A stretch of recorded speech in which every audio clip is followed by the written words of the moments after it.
Hi everyone, this is Ayman Akhtar from the Global Institute of Law, and I welcome you all on behalf of the Global Institute of Law from Oxford.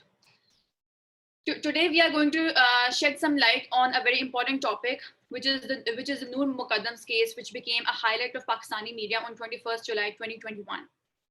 Giving the audience a very brief background of this case, Noor Muqaddam was a 27-year-old who was brutally tortured and beheaded by the accused Zahir Jaffer. Zahir Jaffer was a certified psychologist who was working at Therapy Works, which is a counseling and psychotherapy center. The case is ongoing in Pakistan and it has stirred debate in Pakistani media, primarily within the domain of women's rights and the justice system. However, when Zahir Jaffer was arrested by the police, he tried to portray himself as mentally unfit.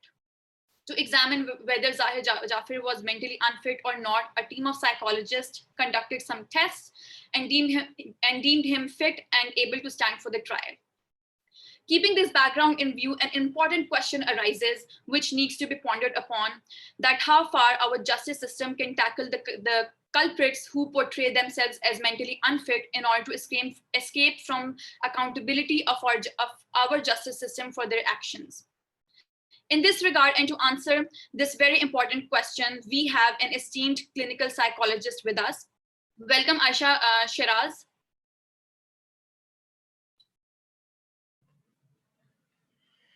Thank you, Ayman. Assalamu alaikum. Walaikum assalam. Aisha, before I give the floor to you, I would like to briefly introduce you to our audience. So, Thank you. Aisha has 7 years of experience in teaching, counseling, and training at various institutions and organizations at the government and private sector of Pakistan.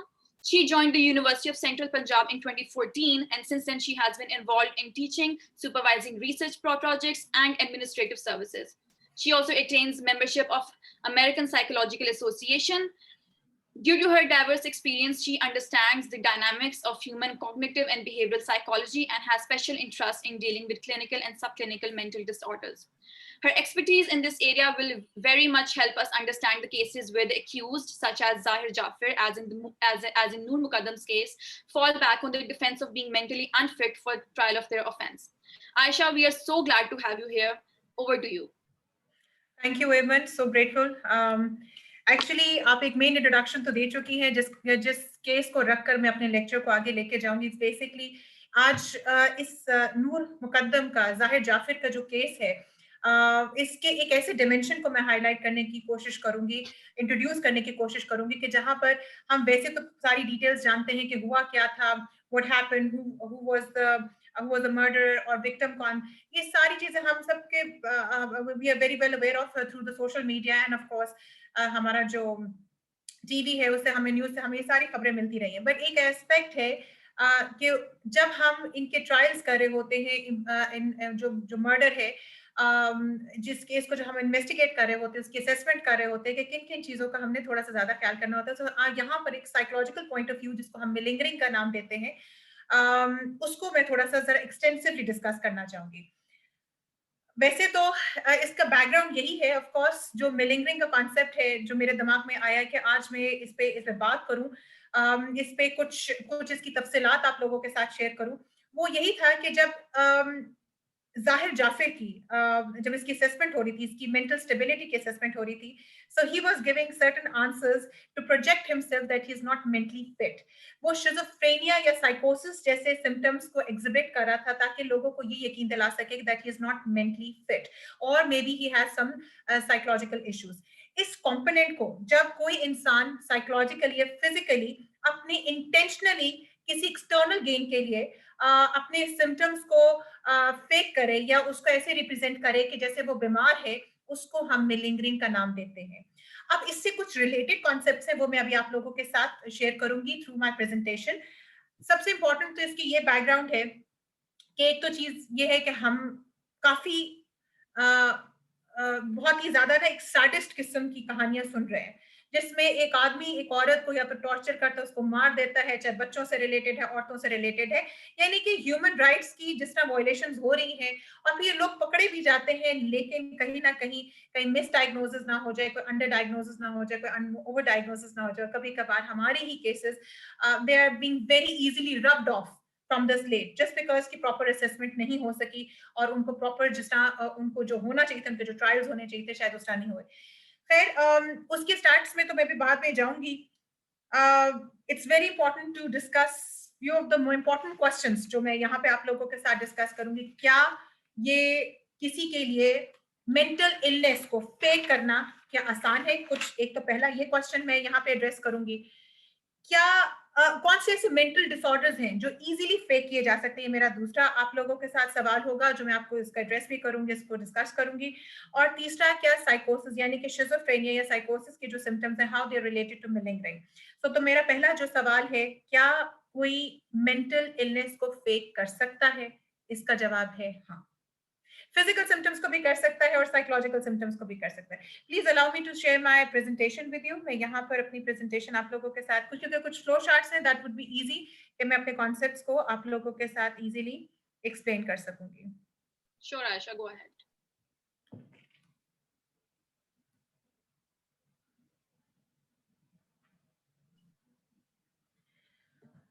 All right. So one of the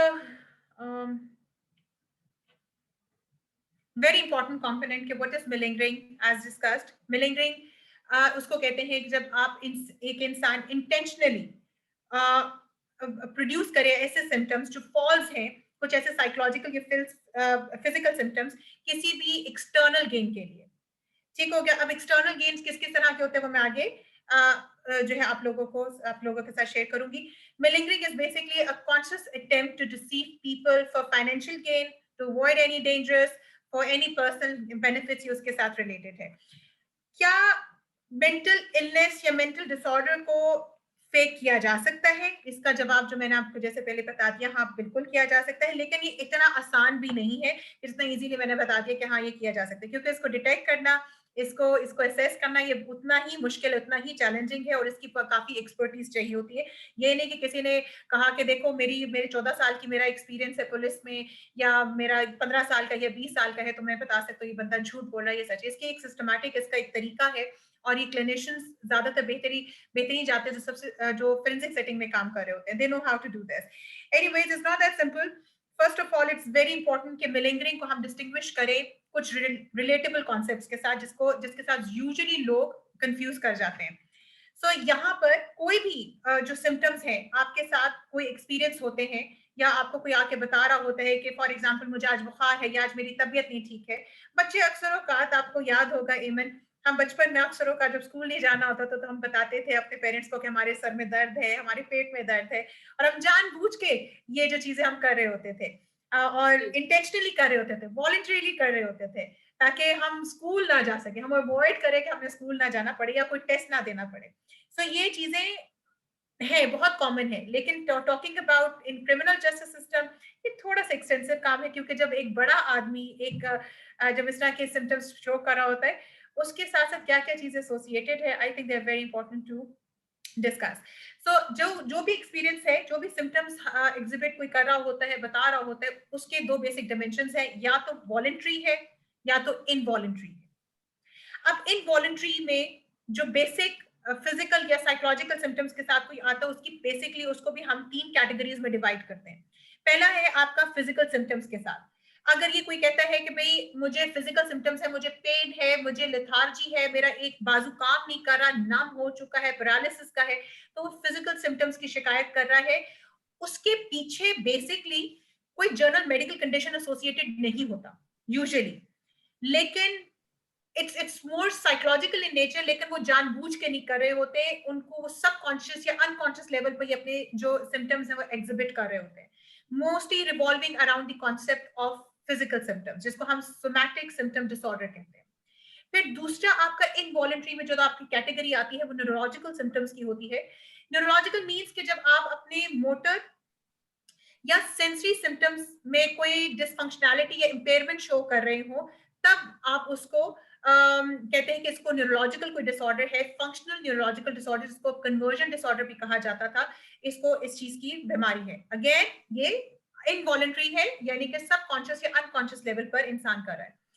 दूसरा है प्रीऑक्यूपेशंस with the symptom, जिसको hypochondriasis भी कहते हैं। Usually लोगों को इस चीज का खौफ होता है कि maybe they have some disease, या उनको कोई चीज होती है, उनको कोई पेन सिम्टम्स नहीं होते, उनको कोई सेंसरी मोटर डेफिसिएंट्स नहीं होते, they just have this fear कि कहीं इनको कोई बीमारी हो तो नहीं गई, उसको हम कहते हैं इलनेस एंजाइटी डिसऑर्डर या हाइपोकॉन्ड्रियासिस। अच्छा, ये वो कैटेगरीज है, ये तीन वो कैटेगरीज है, somehow they are related with somatic disorders। और उसी में हमारी एक और कैटेगरी आती है सोमैटिक डिसऑर्डर्स के अंदर, जिसको हम कहते हैं फिक्टिशियस डिसऑर्डर, यानी कि एक ऐसा डिसऑर्डर जिसमें इंसान जानबूझ के यानी कि वॉलंटरी अपने सिम्टम्स को फेक करने के लिए अपने सिम्टम्स को शो कर रहा होता है। अच्छा, इसमें मेंटल भी हो सकते हैं, फिजिकल भी हो सकते हैं, लेकिन आज के खैर इस लेक्चर में ज्यादातर मैं साइकोलॉजिकल सिम्टम्स को ही हाईलाइट करूंगी।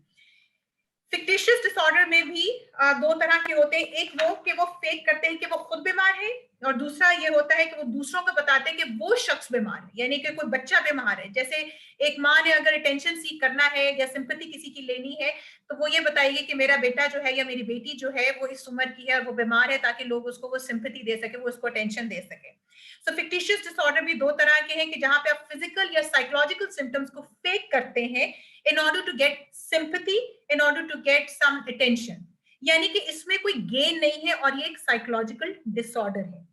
ऑन दी अदर हैंड जो इससे मिलती जुलती चीज है मेलिंगरिंग है। अच्छा, ये एक साइकोलॉजिकल डिसऑर्डर नहीं है, it's not considered as a psychological disorder, और इसमें यूजुअली लोग सिर्फ और सिर्फ किसी एक्सटर्नल गेन के लिए, किसी कोई एक्सटर्नल कोई चीज अवॉइड करने के लिए, कोई गेन करने के लिए अपने सिम्टम्स को फेक कर रहे होते हैं। अच्छा जी, इसमें यहाँ पे हम डिफरेंशियल डायग्नोसिस का एक चार्ट आप लोगों के साथ शेयर करें ताकि फर्दर इसकी क्लैरिटी हो सके। मेलिंगरिंग में जो आपका गेन है वो एक्सटर्नल है, जानबूझ के किया जाता है, कोई साइकेट्रिक डिसऑर्डर्स नहीं होता, and even they do not agree to go for the procedures. ये हेजिटेट करेंगे, ये अपने मेडिकल टेस्ट करवाने में हेजिटेट करेंगे, they will refuse, they will get angry, वो आप पे एग्रेसिव होने की कोशिश करेंगे, बट हर तरह से दे विल ट्राई कि किसी तरह उनकी असेसमेंट ना हो सके। फिक्टिशियस में क्या है, सिक रोल अपीयर किया जाता है, ये भी ऑफ कोर्स डिलिबरेट है। अक्सरों फिक्टिशियस डिसऑर्डर के जो लोग होते हैं उनके साथ कोई ना कोई साइकोलॉजिकल या साइकेट्रिक इश्यूज मौजूद होते हैं, और वो अक्सरों मल्टीपल डॉक्टर शॉपिंग और प्रोसीजर्स के लिए भी तैयार होते हैं। फिक्टिशियस डिसऑर्डर की सबसे मजे की क्या बात है वो ये है कि they can go to any extent, यानी कि वो अपने सिम्टम्स को फेक करने के लिए even they can go for self harming, खुद से अपने आप को कट डाल देंगे, खुद से किसी तरह अपने जो टेस्ट रिजल्ट्स है उनके साथ कुछ ना कुछ इस तरह की हरकत करेंगे ताकि उनके टेस्ट ऐसे आए कि जिससे लोगों को यकीन हो जाए कि वाकई ये शख्स बीमार है या वो झूठ नहीं बोल रहा। अपनी सेल्फ हार्म की तरफ जाएंगे, अपने जो वुंड्स हैं जो उनके हील हो रहे होंगे उनको खुद खोल देंगे ताकि लोगों को पता चले कि अच्छा वाकई कितना तकलीफ में है और लोग उसको अटेंशन दे सके, उसको सिंपैथी दे सके। और सोमेटाइजेशन में याद रखिएगा कि कभी भी ये they can never do it on purpose, rather than ये एक साइकोलॉजिकल डिसऑर्डर है and they always go for other procedures. So these were the most important components that needs to be distinguished from malingering. Types क्या है मेलिंगरिंग की? एक pure मेलिंगरिंग होती है, यानी कि कंप्लीट फैब्रिकेशन है। जैसे अगर हम नूर मुकद्दम के केस में लेके जाहिर जाफर के साथ जब असेसमेंट की गई तो देयर वाज अ पॉइंट जहां पर एक न्यूज में ये भी चल रहा था, एक रिपोर्ट ये भी आई थी कि जब इसे सवाल किए जा रहे थे इसकी सैनिटी को चेक करने के लिए, इसकी ओरिएंटेशन को, यानी कि इसकी जब इसका मेंटल स्टेट एग्जामिनेशन किया जा रहा था, तो ये क्या करता था कि जवाब का कोई और, यानी कि जब सवाल किया जाता तो जवाब कोई और दे रहा होता था। So usually it's a pure malingering, यानी कि complete fabrication है, trying to prove himself as not mentally fit or maybe schizophrenic or suffering from psychosis. फिर एक partial malingering होता है, यानी कि आपके symptoms मौजूद है, यानी कि आपको हल्का फुल्का डिप्रेशन है, मे बी हल्की फुल्की एग्जाइटी है, लेकिन आप लोगों को इतना वो बढ़ा चढ़ा के जानबूझ के उसको एग्जैजरेट करके उसकी तस्वीर इतनी भयानक करके लोगों को बताना कि पता नहीं क्या हो गया। और याद रखें कि ये पार्शियल मेलिंगरिंग को आइडेंटिफाई करना, डिटेक्ट करना बड़ा ही चैलेंजिंग, बड़ा ही मुश्किल काम होता है।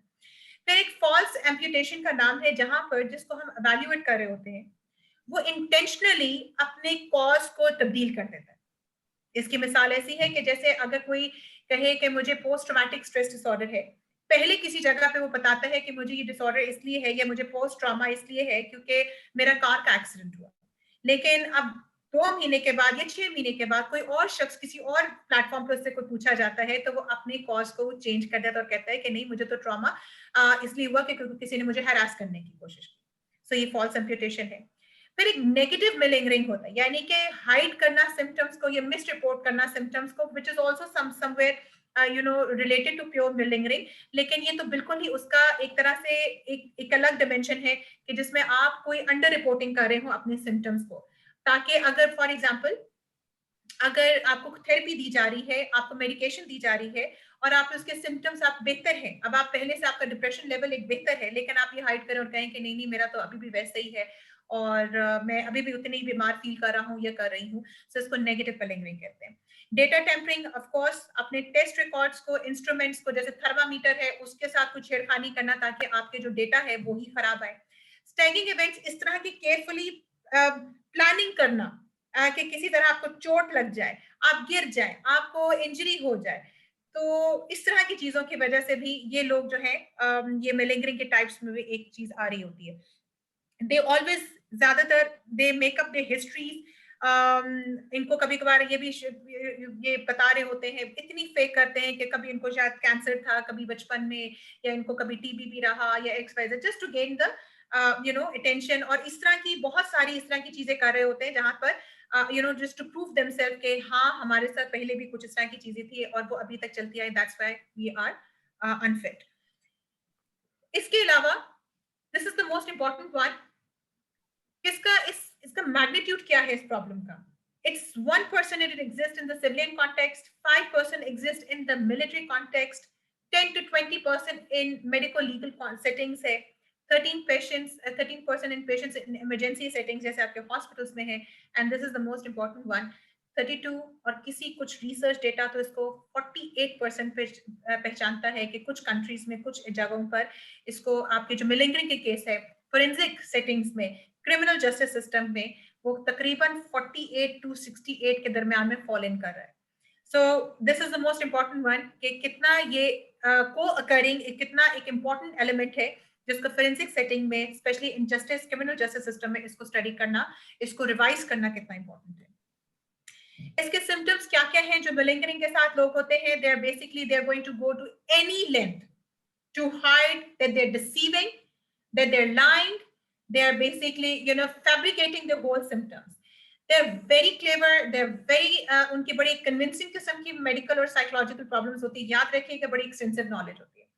जाहिर जाफर, जैसे आप पहले बता चुकी हैं एमन, कि जाहिर Jafar was basically working as a therapist, although he was not a qualified therapist, he just completed a diploma, एक कोर्स उसने में भी किया और उसके बाद पता नहीं उसको किसने इजाजत दे दी that he can work as a psychologist। यहाँ पर it's very important that I also mention कि I am practicing, I am working as a clinical psychologist, लेकिन उसके पीछे मेरी 2 साल की MSc की डिग्री है, फिर 2 साल मेरे MS की डिग्री, उसकी स्पेशलाइजेशन है, उसके अंदर 1 साल की even I did 6 months internship in Jinnah Hospital, but यानी कि आप एडल्ट साइकोपैथोलॉजी में काम करते हैं, चाइल्ड साइकोपैथोलॉजी में काम करते हैं, आप ड्रग एडिक्ट्स के साथ आप काम करते हैं, तब जाके आपको समझ आना शुरू होती है कि आपने क्लाइंट्स के साथ डील करना है। सिर्फ किताबें पढ़ जाने से या इसको DSM की किताब पढ़ लेने से, साइकोलॉजी की किताब पढ़ने से या एक डिप्लोमा करने से you can not play with human lives, you can not understand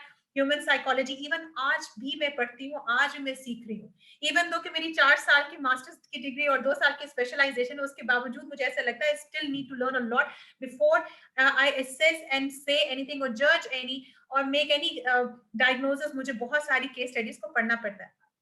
So these people have an extensive knowledge. I said if there is a possibility people can fake malingering or they can fake mental disorders, I said yes. Why?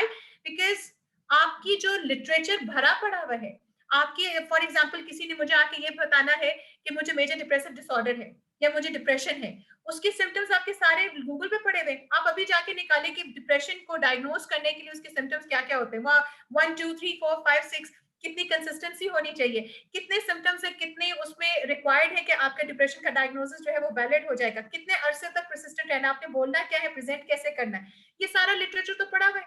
और जाहिर जाफिर तो already he did a course, तो उसके लिए शायद fake करना कोई मुश्किल काम नहीं, because he already knows how to fake psychological disorders. Get it? So यहाँ पे there's an extensive knowledge. These people usually have extensive knowledge of medical terms and diseases. Inconsistent symptoms होते हैं, कभी कुछ बताएंगे कभी कुछ बता रहे होते हैं, बिल्कुल इनकी हिस्ट्री एक दूसरे से डिफरेंट होती है। Conditions get worse for no apparent reason. देखिए, जब हम इवन बेसिक मूड डिसऑर्डर्स में पढ़े होते हैं, साइकोलॉजिकल डिसऑर्डर्स पढ़े होते हैं, मैं सिंपल एक डिप्रेशन की बात कर लेती हूँ, एंजाइटी डिसऑर्डर्स में से किसी की भी बात करती हूँ, आपको पता है कि हमारी किताब के अंदर उसको कोर्स लिखा होता है, यानी कि उसकी डेवलपमेंटल कोर्स की ये स्टार्ट कैसे होता है। फॉर एग्जाम्पल कि पहले उसके सिम्टम्स क्या होंगे, जैसे शिज़ोफ्रेनिया का है, शिज़ोफ्रेनिया के पहले आपके सिम्टम्स जब स्टार्ट होते हैं तो वो क्या फेज होता है, फिर एक्टिव फेज में क्या होता है, फिर रेजिड्यूल फेज में क्या हो रहा होता है, उसका कोर्स ऑफ उसकी पूरी साइकिल हम पढ़ते हैं। इन लोगों की, क्योंकि अब ये इतना एक्सटेंसिवली तो शायद ये पढ़ते नहीं, होता है इनको नॉलेज काफी अच्छा है, लेकिन इतना एक्सटेंसिव कोई नहीं पढ़ता। सो इनके जो सिम्टम्स है वो इनकंसिस्टेंट होते हैं। Conditions get worse for no apparent reasons. उनके कोर्स की जो एक नॉर्मल हमारी साइंस है उसके साथ इनकी बड़े वेग सिम्टम्स जा रहे होते हैं। Condition do not respond as expected to standard therapies. इनको जितनी अच्छी से अच्छी थेरेपीज दी जा रही है ये रिस्पॉन्ड ही नहीं करेंगे, ये ठीक ही नहीं होंगे। This is one of the very very clear cases of sign tell science of malingering. Seeking treatment from different doctors and hospitals with different fake names, reluctant to allow doctors to talk to their families and friends. ये नहीं इजाजत देते, वो कहते हैं हमसे बात करें, हम आपको बता रहे हैं कि आप हम पे यकीन नहीं कर रहे। Frequent stay in hospitals, eagerness to have frequent testing and risky operations. Many surgical scars आप इनके जिस्म पे देखेंगे, ऐसे ऐसे स्कार्स जिनकी जरूरत नहीं है आपको, इन लोगों के स्कार्स नजर आते हैं, इन लोग जो मिलिंगर कर रहे होते हैं, इवन क्योंकि फैक्टिशियस में भी अटेंशन सीकिंग सिंपैथी होती है तो उनमें भी ये चीजें नजर आ रही होती हैं। Having few visitors when hospitalised, arguing with the doctors and staff, या किसी भी अगर फोरेंसिक सेटिंग में है तो जिनको इवैल्यूएशन इनकी कर रहा होता है, जो काउंसलर या साइकोलॉजिस्ट, उनके साथ अक्सर औकात ये एग्रेसिव हो जाते हैं। इनके मोटिव्स क्या होते हैं? बेसिकली दो तो मोटिव्स हैं, या तो कुछ इन्होंने अवॉइड करना होता है या तो गेन करना होता है। As discussed previously, malingerers always try to have, they have some external, उनको बेनिफिट चाहिए होता है। जैसे गेन में क्या है, फॉर एग्जांपल अगर उनको मेडिकेशन चाहिए, वो किसी भी फार्मेसी या डॉक्टर के पास जाएंगे कि जी मेरे सर में बहुत दर्द है तो आप मुझे दवाई लिख के दे दें, मेरे इतना मुझे परेशानी रहती है, तो इंटॉक्सिकेशन के लिए, कोई सब्सटेंस इंड्यूस के लिए, या किसी फार्मास्यूटिकल के पास जाना कि देखो मैं कितना बीमार हो गया, मुझे नींद की गोलियां दी जाए, यानी कि कोई चीज गेन करने के लिए, हॉलीडेज गेन करने के लिए, मॉनेटरी कोई चीज है तो उसको सिक रोल अप्लाई करना, या अवॉइड करने के लिए किया जा रहा होता है, जैसे अरेस्ट है, जैसे प्रिजन है, जैसे कोई मिलिट्री सर्विस है। मिलिट्री सर्विस बड़ा रेयर होता है, लेकिन ये भी चीज रिपोर्ट की गई है रिसर्च में। इंश्योरेंस फ्रॉड है, ताकि ऑफ कोर्स कि हमें कोई फाइनेंशियल गेन हो जाए, they going to go to the doctor और कहेंगे देखिए ना मुझे आप इतने मेरा ये ऑपरेशन कर दें और ये कर दें, और फिर उसके बाद वो रीक्लेम करेंगे इंश्योरेंस कंपनी से कि मैंने अपना ये मेडिकल प्रोसीजर करवाया, मैं इतना बीमार था, ये था वो। So they are faking out the symptoms for external gain. Obligations अगर कोई कम करनी हो, रिड्यूसिंग वर्क ऑब्लिगेशंस है, अवॉइड प्रेजेंट टाइम है, व्हिच इज मोस्ट इंपॉर्टेंट। और the popular motive is to deceive criminal justice system. Individual with this disorder often exploit people law for their personal and financial gain, which is also very important. आप कब इनको suspect कर सकते हैं कि आपका जो क्लाइंट है, जो आपके सामने जो शख्स बात कर रहा है, जो अपने सिम्टम्स बता रहा है, कि आया वो सच है या वो फेक कर रहा है? उसमें आपको बहुत ही जबरदस्त किस्म की, सिग्निफिकेंट किस्म की, ऑब्वियस किस्म की डिस्क्रिपेंसीज नजर आएंगी। उसके जो वो चीजें बता रहा है प्लस हम जो उसके लिए फाइंड आउट करें। फॉर एग्जाम्पल, हम मुझे आके कोई ये बताता है कि उसको मूड डिसऑर्डर है, या उसको साइकोसिस है, उसको शिजोफ्रेनिया है।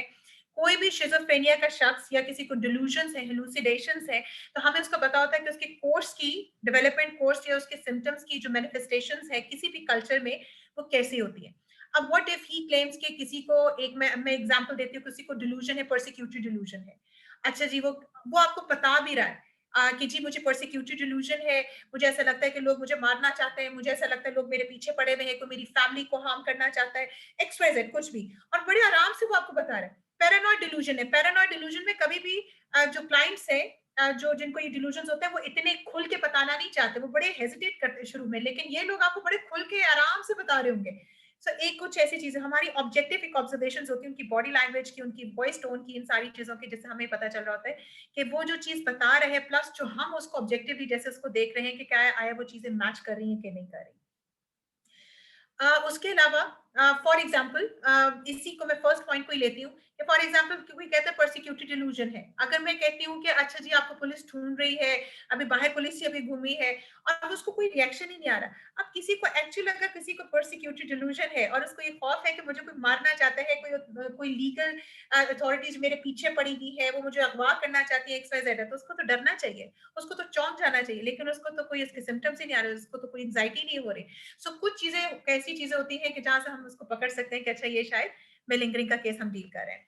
अच्छा जी, मेडिको लीगल कॉन्टेक्स्ट प्रेजेंटेशंस भी हो सकते, लैक ऑफ कॉपरेशन है, हर वक्त कहेंगे जी मुझे नहीं पता, प्रेसिस्टेंटली कहेंगे मुझे ज्यादातर नहीं पता, मैं नहीं जानता, मुझे बार बार इस तरह के रिपीटेड जब वो इस तरह के सेंटेंसेस दे रहे होंगे तो हमें थोड़ा सा ये शक पड़ता है कि maybe the person is presenting himself into the malingering light.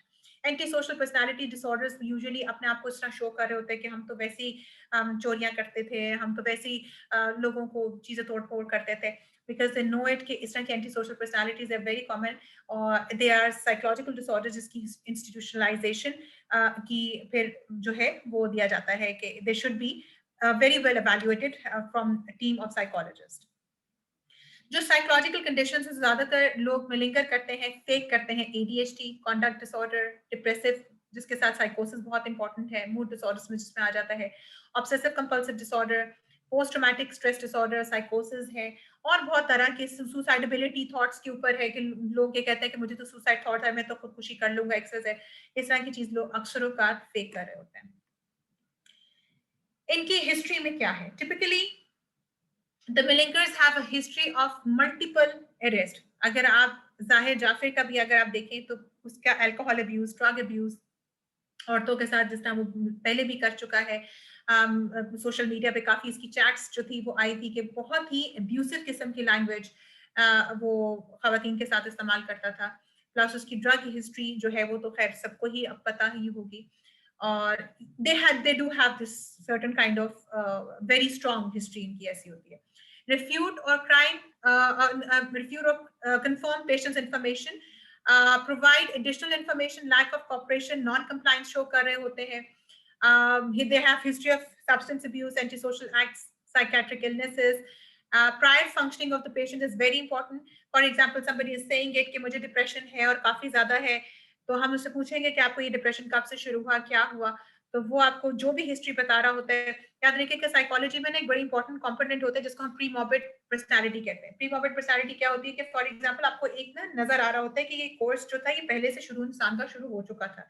अच्छा जी, मर्डर से पहले तो इंसान बिल्कुल ठीक था, रात को तो वो पार्टी कर रहा था, आज वो कह रहा है मैं साइकोसिस हूँ या मुझे डिप्रेशन है, तो आप साफ उसको पता चल जाता है कि अच्छा जी 2 महीना पहले तो आप बाहर घूम फिर रहे थे, कोर्सेज कर रहे थे, लेक्चर्स दे रहे थे, आप पार्टी कर रहे थे, डांस कर रहे थे, और आज हम आप जब आपने मर्डर कर दिया तो आप ये कह रहे हैं कि जी आपको साइकोसिस है, आपको डिप्रेशन है, आपको एंजाइटी है, XYZ। सो ये बहुत इंपॉर्टेंट जो है वो डिस्क्रिपेंसीज आ रही होती है।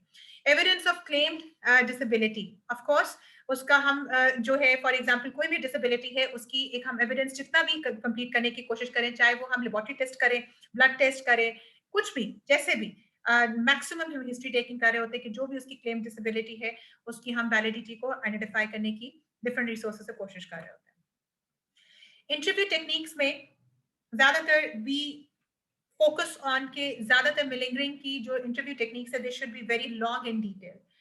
हम उनसे बार बार कहते हैं कि वो जो कुछ भी बता रहे हैं उसको एलैबोरेट किया जाए।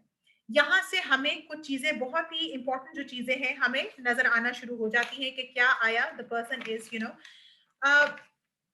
मिलिंगरिंग या फेक कर रहा है कि नहीं। जैसे मैंने पहले बता चुकी, detection is very difficult.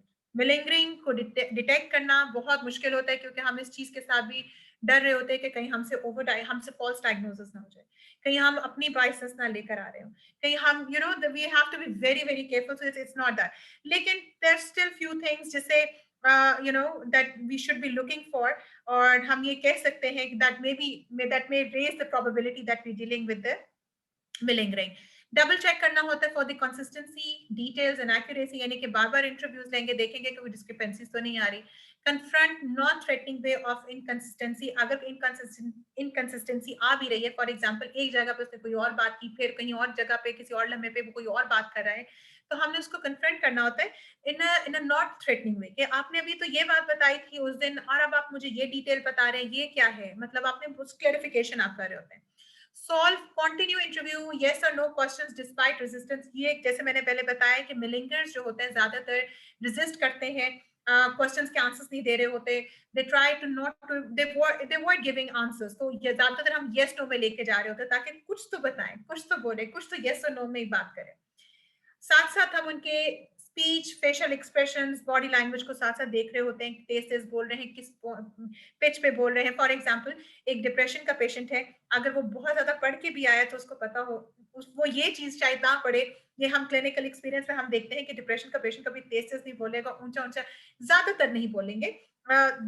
they're very slow. उनकी symptoms, उनकी body language, they're quite different. So अगर वो जो बता रहे हैं कोई भी psychological symptoms वो बता रहे हैं उसकी body language उसके साथ match नहीं कर रही, so that is also a very clear sign of malingering.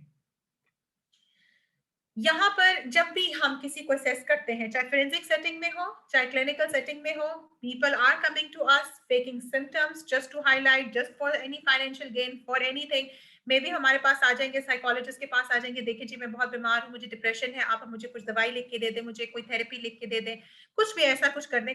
सो हम उनको ये चीजें दे रहे होते हैं, वो जाके अपने ऑफिस में दिखाते हैं कि देखिए जी मैं साइकोलॉजिस्ट के पास रिकर्स थे, मुझे मेडिकेशन दे तो मुझे 1 हफ्ते की छुट्टी चाहिए. सो आपके गेम्स तो है. सो हमें बड़ा कॉशियसली, और कुछ चीजें हम जब असेस कर रहे होते हैं तो हमें फील हो रहा होता है कि maybe the person is trying to fake the symptoms.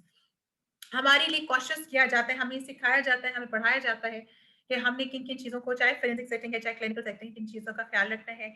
Avoid accusation of lying. हम ये नहीं कह सकते नहीं आप भाई आप झूठ बोल रहे हैं, नहीं नहीं बहन आप रहने दें, ये ऐसा नहीं हो सकता. We are not suppose to say this. You just we have to be very cautious. Be aware of the counter transference. अच्छा वो फलां लड़के ने भी इसी तरह की बात की थी ना. काउंटर ट्रांसपेरेंस होता है प्रोजेक्ट करते हैं किसी की फीलिंग्स किसी के ऊपर. ट्रांसपेरेंस में जैसे for example I know a man who was very unethical किस्म के उसके बिहेवियर्स है. अब अगला शख्स उसकी भी कुछ मिलती जुलती डेमोग्राफिक्स है, चलो शक्ल ही मिलती जुलती है, तो हाँ उसने ऐसे किया था ना तो ये भी वैसा ही होगा, इसको तो मैंने इसको बताना है कि मैंने इसके साथ करना है. You can not do that. You have to be aware of that very cautiously. Clarification, no confrontation. आप क्लैरिफिकेशन के मोड में रहते हैं, कन्फ्रंटेशन के मोड में नहीं रहते, यानी कि नहीं बताते कि अच्छा हाँ जी बताओ तुमने ऐसे किया था, तुम तो झूठ बोल रहे हो, ऐसे नहीं. आप क्लैरिफिकेशन के क्वेश्चंस आपके डिफरेंट होते हैं. एंड सिक्योरिटी मेजर्स, क्योंकि यूजुअली जब अगले मिलिंगर्स को ये पता चल रहा होता है कि आप उसको डिटेक्ट कर चुके हैं कि he is lying and he is faking symptoms, वो एग्रेसिव भी हो सकता है और आप पे अटैक भी कर सकते हैं. सो आपने अपने सिक्योरिटी मेजर्स को भी जरा ख्याल से रखना होता है, क्योंकि as soon as the possible they, as soon as उनको ये पता चल रहा होता है कि मैं अब एक्सपोज हो रहा हूँ या हो चुका हूँ या अगला बंदा मुझे डिटेक्ट कर चुका है, they can get violent as well. क्योंकि ज्यादातर इन लोगों के साथ एंटी सोशल किस्म के जो कॉन्टैक्ट इश्यूज होते हैं वो डेफिनेटली इनके साथ अटैच्ड होते हैं. साइकोलॉजिकल असेसमेंट्स में जो भी हमारे जो टेस्ट होते हैं, जो साइकोलॉजिकल टेस्ट हैं जिसको हम साइकोमेट्रिक टेस्टिंग कहते हैं, जिसमें हम मिलिंगरिंग को आइडेंटिफाई करने की कोशिश करते हैं, यानी कि फेक पॉजिटिव्स यानी कि फॉल्स जो आपके जो सिम्टम्स हैं उनको आइडेंटिफाई करने की कोशिश कर रहे होते हैं. उनकी बेसिकली वैलिडिटी चेक करने के कुछ मीटर्स है, उनको हम देख रहे होते हैं, उनके चेक्स होते हैं, वो उनको हम देखते हैं. नंबर 1 कि वो एग्जैजरेट तो नहीं करे, डिफेंसिव तो नहीं है, अनट्रूथफुलनेस तो नहीं है, कंसिस्टेंसी ओवर टाइम होनी चाहिए, यानी कि जितने भी हम टेस्ट उनके साथ इस्तेमाल करेंगे, जो साइकोमेट्रिक टेस्ट है उनके अंदर they are consistent, they are reliable, उनकी जो रिस्पॉन्सेज है, और टेंडेंसी टू रिस्पॉन्स एक्सेसिवली. ये कुछ ऐसे उनके टेल साइंस है जो हम आइडेंटिफाई करते हैं जब हम कोई साइकोमेट्रिक टेस्ट, कोई वैलिड टेस्ट जो है हम उनके ऊपर अप्लाई करते हैं, just to identify if they are not faking the symptoms. कुछ साइकोलॉजिकल टेस्ट है, उनकी डिटेल्स पे नहीं जाऊंगी, जस्ट ओवरव्यू ऑफ देम. जैसे MMPI है, SIR है, structured interview of report symptoms है. MMPI की शायद आपने भी सुना होगा, it's a very very famous psychological test है. हमारा पर्सनालिटी इन्वेंट्री है, उसको हम जो है इस्तेमाल करते किसी की इंसान की पर्सनालिटी को आइडेंटिफाई करने के लिए, उसके डिफरेंट डिमेंशंस को आइडेंटिफाई करने के लिए, और उसमें एक F स्केल है वो एफ स्केल क्या है, यानी कि उसकी सब स्केल है, वो आप मिलिंगरिंग्स के ही चीजों को आइडेंटिफाई करना देख रहा होता है कि आया the person is may be faking good कर रहा है। फिर इसके बाद है मिलर्स है, फोरेंसिक असेसमेंट ऑफ टेस्ट है, सिम्टम टेस्ट है, पर्सनालिटी असेसमेंट है, रोशा है, स्ट्रक्चर्ड इन्वेंट्री ऑफ मिलिंगर्ड सिम्टोमेटोलॉजी है, वो भी डिटेक्ट करता है manipulative and anti social personality को, जहाँ पे आप मैनिपुलेट कर रहे होते हैं, डिसीव कर रहे होते हैं, फेक कर रहे होते हैं। ये कुछ ऐसे साइकोलॉजिकल टेस्ट हैं जिनकी बड़ी हाई वैलिडिटी है, रिलायबिलिटी है, और बहुत ही फोरेंसिक सेटिंग्स में या क्लिनिकल सेटिंग्स में इनको इस्तेमाल किया जाता है in order to identify the person is faking और नॉट, अगर आपको ये शक हो कि द पर्सन इज फेकिंग। इसमें एक और भी एक बहुत इंपॉर्टेंट टेस्ट है, अक्सर औकात आप जब भी फोरेंसिक की किताब पढ़ेंगे उसमें ये एक टेस्ट का नाम आप जरूर डेफिनेटली पढ़ेंगे, टेस्ट ऑफ मेमोरी मिलिंगरिंग, क्योंकि ज्यादातर मिलिंगर जो है ना वो ये भी शो करते हैं कि उनकी मेमोरी का कोई शो क्या हो, यानी कि उनको ना कोई एमनीशिया हो गया, उनको ये उनकी याददाश्त कोई गायब हो गई है, कुछ इस तरह का। सो एक ऐसा एक टेस्ट है जिसको TOMM यानी कि टॉम से इस तरह याद रखा जाता है। इसमें यूजुअली किसा किया जाता है कि टेस्ट देखने में बड़ा डिफिकल्ट लगता है लेकिन होता बड़ा आसान सा है, यानी कि फैक्ट्स इसके बड़े आसान होते हैं, और जो उसको बहुत ही कोशिश कर रहा होता है ना कि you know who's faking good, यानी कि जो फेक कर रहा होता है उसमें अपने रिस्पॉन्सेस उसके बड़े पुअर आते हैं। बड़ा इजी सा टेस्ट होता है, बड़ा आसान सी कहानी होती है, उसके बड़े इजी से रिस्पॉन्सेस होते हैं और हम उसको ये बताते हैं बड़ा मुश्किल टेस्ट है, आपने इसमें क्लियर कर लिया ना तो बस। वो जानबूझ के ना वो इतने इजी टेस्ट पे भी वो फेल होने की कोशिश कर रहा होता है। तो जब उसके लो स्कोर्स आ रहे होते तो हम समझ जाते हैं कि ये मिलिंगरिंग का टेस्ट है। यानी कि फॉर एग्जांपल मैं आपसे कोई भी छोटी सी बात कहूँ, मैं एक एग्जांपल दूं कि 2+2 करो, तो आपकी जैसी खातून जो बिल्कुल सही जवाब दे रही है, जिसकी ओरिएंटेशन बिल्कुल ठीक है, तो आराम से मुझे 2+2 4 कर देंगे। लेकिन if they are not going to do it means वो जानबूझ के कर रहे हैं। सिंपल आंसर, सिंपल टेस्ट के ऊपर भी उनके जो स्कोर्स हैं वो बहुत लो आ रहे होते हैं। So these were few of the most important points. यहाँ पर कुछ एक दो तीन चीजें जो है एडिशनल जो मैं आप लोगों के साथ शेयर करूंगी, दैट इज देयर अनलाइकली के जो उनके जो सिम्टम्स की जो कॉम्बिनेशंस है ना वो बहुत ही यूनिक है। फॉर एग्जांपल देखने में वो डिप्रेशन बता ये रहे होंगे कि वो डिप्रेशन में है, बाहर जाएंगे या अपनी इर्द गिर्द की फैमिली के मेंबर्स के साथ रहेंगे तो बिल्कुल ठीक होंगे, they would not exhibit any depressive symptomatology. जैसे मैंने पहले बताया कि बहुत ही अनकोऑपरेटिव किस्म का उनका एटीट्यूड होता है, हर चीज पे वो नो कर रहे होते हैं, उनकी काउंसलिंग की जाए तो they are saying it no. और you know they think a lot, for example they are thinking a lot कि अच्छा जब कोई इनसे सवाल किया जाए या उनसे कोई बात की जाए तो दे लिटरली दे या तो हेजिटेट कर रहे होंगे या सोच के जवाब दे रहे होंगे। वहां से हम उनके एक थ्रू ऑब्जर्वेशन हम ये निकाल रहे होते हैं कि the person is really trying hard to you know stay consistent with the previous responses that he has given. उसके बाद सबसे इंपॉर्टेंट जो चीज है जहां पर मैं अपनी इस लेक्चर को भी कंप्लीट करूंगी, इनकंसिस्टेंसी होती है इनके रिस्पॉन्सेज में। और इनकंसिस्टेंसीज में भी दो तरह की होती है, एक इंटरनल होती है और एक्सटर्नल। इंटरनल कैसी है? फॉर एग्जाम्पल एक जैसे मैंने आपको बताया कि एक जगह पर किसी भी डिसऑर्डर का जो कॉज है वो डिफरेंट बताएंगे, दूसरी जगह पर उसका कॉज जरा डिफरेंट बताएंगे, just to gain the sympathy of other people and also कि बाकी इसके साथ कोई ना कोई इशू था। सो फॉर एग्जांपल जैसे मैंने बताया पीडीएसटी में एक जगह बताते हैं कि मेरा जो पोस्ट ट्रॉमेटिक स्ट्रेस है वो इसलिए है कि मेरा कार एक्सीडेंट में किसी और, तो ये आपकी इंटरनल इनकंसिस्टेंसी है, यानी कि आप अपनी सिम्टम्स की वजह कुछ और बता रहे हैं। और फिर एक एक्सटर्नल है जिसमें फॉर एग्जांपल आपके जो रिपोर्टेड सिम्टम्स हैं as compare to the level of functionality.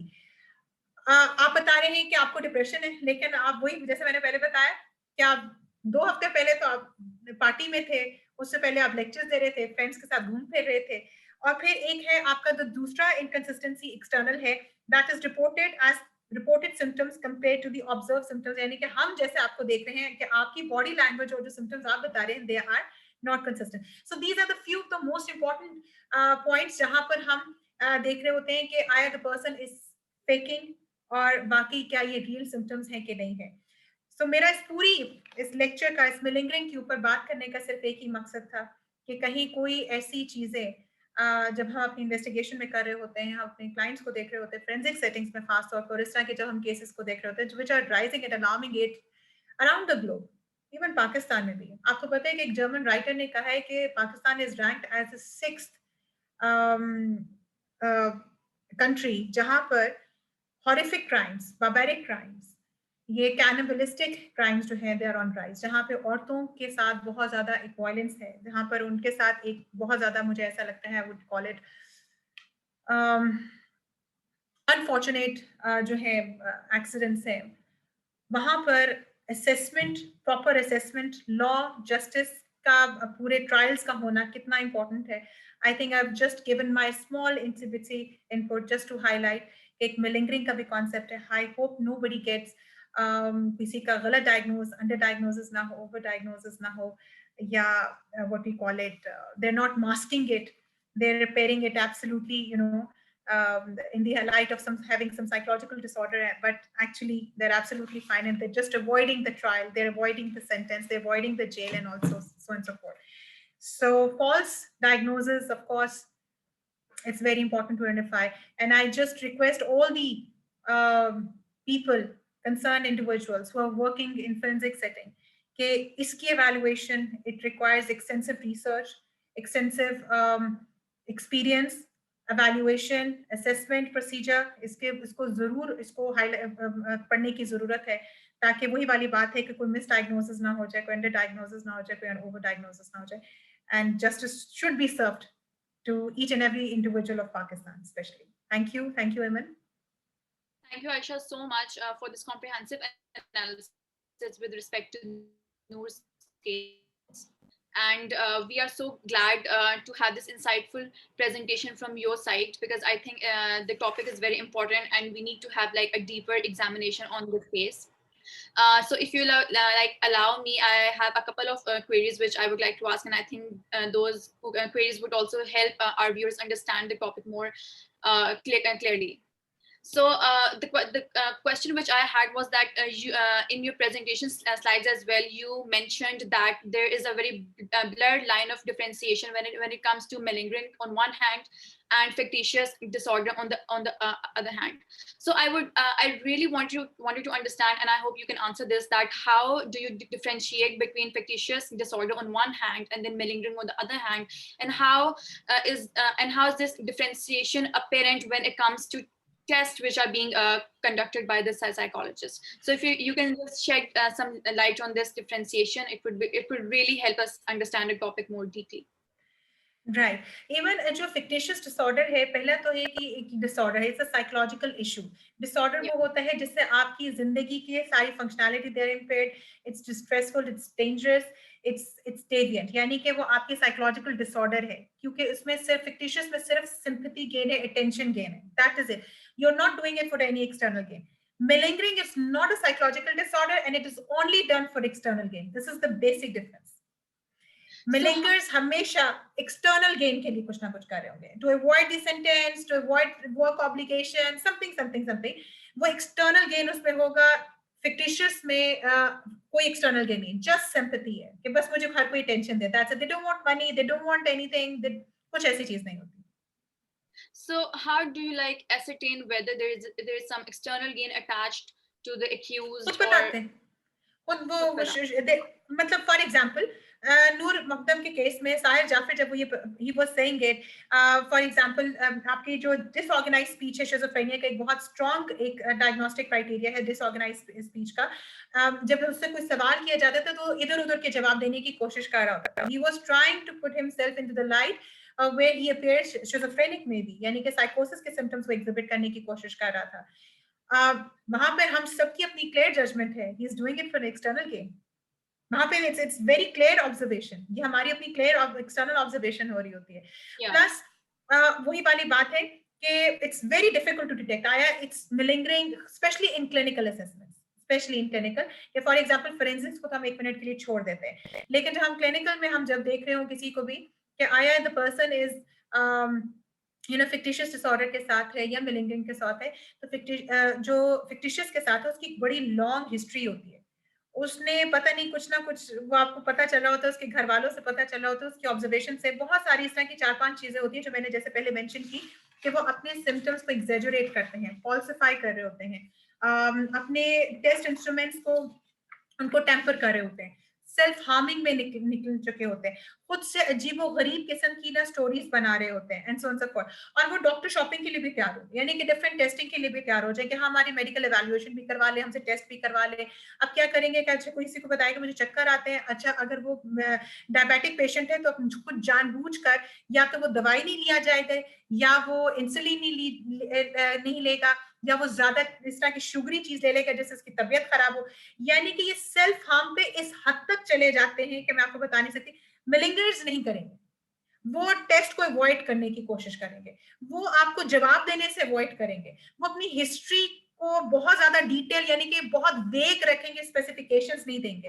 तो वहां पर हमें समझ आ रहा होता है कि कहाँ पे एक्सटर्नल गेन है, कहाँ पे सिंपैथी गेन है। और मिलिंगरिंग जो है वो किसी एक स्पेसिफिक पॉइंट पर आके शुरू होती है और फिर एकदम खत्म भी हो जाती है, एकदम सिम्टम्स आते एकदम खत्म हो जाते हैं। लेकिन जो फिक्टिशियस वाले होते हैं उनकी जो सिम्टम्स है वो थोड़ा जरा लंबा चलते हैं और चलते ही जाते हैं, because they want an ongoing sympathy and attention.